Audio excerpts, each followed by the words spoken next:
এবার আল্লাহ রাব্বুল আলামিন তাকে মিশরের দিকে যাওয়ার যে সময় তখন হয়ে গেছে, 10 বছর হয়ে গেছে, মিশরের দিকে যেতে হবে। যাওয়ার পথে স্ট্রিট প্রসব বেতনে উঠেছে। তখন মুসা আলাইহিস সালাম আগুন খুঁজছেন, আগুন খুঁজতে তুর পাহাড়ের ওখানে গিয়ে দেখছেন যে আগুন গাছে চলছে, সবুজ পাতার উপরে আগুন। তিনি অবাক। এই সময় আওয়াজ আসলো, মুসা ইন্নানি আনা আল্লাহ লা ইলাহা ইল্লা আনা ফা'বুদনি ওয়া আকিমিস সালাতা লিযিকরি।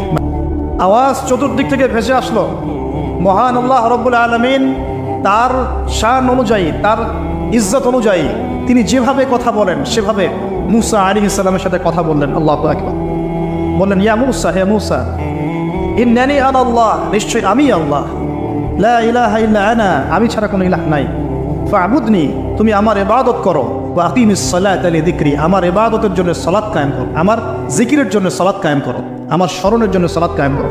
ফাখলা'না আলাইক, তোমার জুতা খুলে ফেলো। তুমি তুয়া উপত্যকায় আছো, পবিত্র তুয়া উপত্যকায় আছো। নবী মুসা আলাইহিস সালাম ভয় পেয়ে গেলেন এবং আল্লাহ পাক আরো কথা বললেন, ওয়ামা তিলকা বিয়ামিনিকা ইয়া মুসা, তোমার ডান হাতেটা কি? মুসা আলাইহিস সালাম বলছেন, এটা তো আমার লাঠি, এটা দিয়ে আমি ডালপালা পারি, আমার ওই যে গবাদি পশু চড়াই।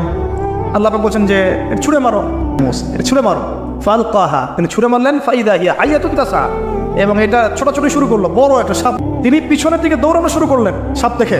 আল্লাহ পাক বলছেন, লা ইয়াখাফু লাদাইনাল মুরসালিন, আমার কাছে রসুলগণ ভয় পায় না, তুমি ভয় পেও না, তুমি ওটাকে ধরো পিছন থেকে, সেটা আবার লাঠি হয়ে যাবে। পিছন থেকে হাত দেওয়া হলো, লাঠি হয়ে গেল। সুবহানাল্লাহ। এবার বলছে যে তুমি তোমার বগলের নিচে হাত ঢুকাও। মুসা আলাইহিস সালাম বগলে হাত ঢুকালেন, বের করলেন, হাত থেকে টর্চ লাইটের মতো আলো বের হওয়া শুরু। এটা দ্বিতীয় নিদর্শন। কেন দেওয়া হলো নিদর্শন? এবার আল্লাহ পাক তার দায়িত্বটাকে বলছেন, তোমাকে নিদর্শনগুলো কেন দিলাম, তোমাকে মনোনীত কেন করলাম, কেন তোমাকে মনোনীত করলাম? মুসা, তোমার কাজটা কি? তোমার কাজ এখন এইটা, ইযহাব ইলা ফিরআউনা ইন্নাহু তাগা, তুমি ফিরআউনের কাছে যাও, ফিরআউন সীমা লঙ্ঘন করেছে। তখন মুসা আলাইহিস সালাম তার অপারগতা প্রকাশ করছেন এভাবে। তিনি বলছেন, আল্লাহ, আমার তো জিহ্বায় জড়তা আছে, আর আমি তো ওখানে এক ব্যক্তি, আমার খুনের অভিযোগ আমার কাঁধে, আমি এখন কিভাবে কি করবো আল্লাহ?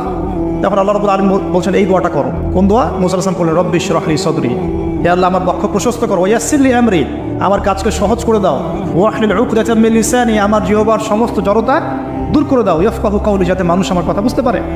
আর আমার সাথে আমার পরিবারের মধ্যে ওযীরুম মিন আহলি, আমার পরিবারের মধ্যে একজন ওযীর আমাকে দাও, সাথী। হারুন আখি, আমার ভাই হারুনকে দান। হারুন আলাইহিস সালামকে নবুয়ত দেওয়া হলো। দুজনকে আল্লাহ পাক এখন বলছেন, ইযহাবা ইলা ফিরআউন, তোমরা দুজন এখন ফিরআউনের কাছে যাও।